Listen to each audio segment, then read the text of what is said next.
Football legend మెస్సీకి కోపం వచ్చిందా? Kolkata salt lake మైదానంలో చిరాకు పడ్డాడా? ఎగ్జిబిషన్ మ్యాచ్ లో ఆడిన భారత మాజీ ఫుట్బాల్ మిడ్ఫీల్డర్ లాల్ కమల్ భౌమిక్ ఇదే విషయం చెప్పారు.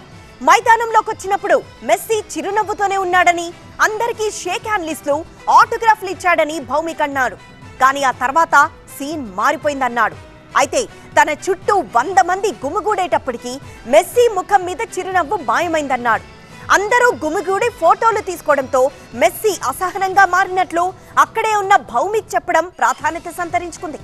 మైదానంలో మేనేజ్మెంట్ సరిగ్గా లేకపోవడంతో మెస్సీ సెక్యూరిటీ టీం, ఆయన పక్కనున్న ఆటగాళ్లు కూడా అసంతృప్తిగా కనిపించారని లాల్ కమల్ భౌమిక్ అన్నారు. అందుకే మెస్సీ కోల్కతా సాల్ట్ లేక్ మైదానం నుంచి త్వరగా వెళ్లిపోయినట్లు భౌమిక్ చెబుతున్నారు.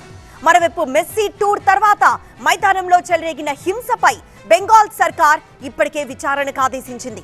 ఈ విచారణలో ఈ అంశాలన్నీ కీలకంగా మారబోతున్నాయి.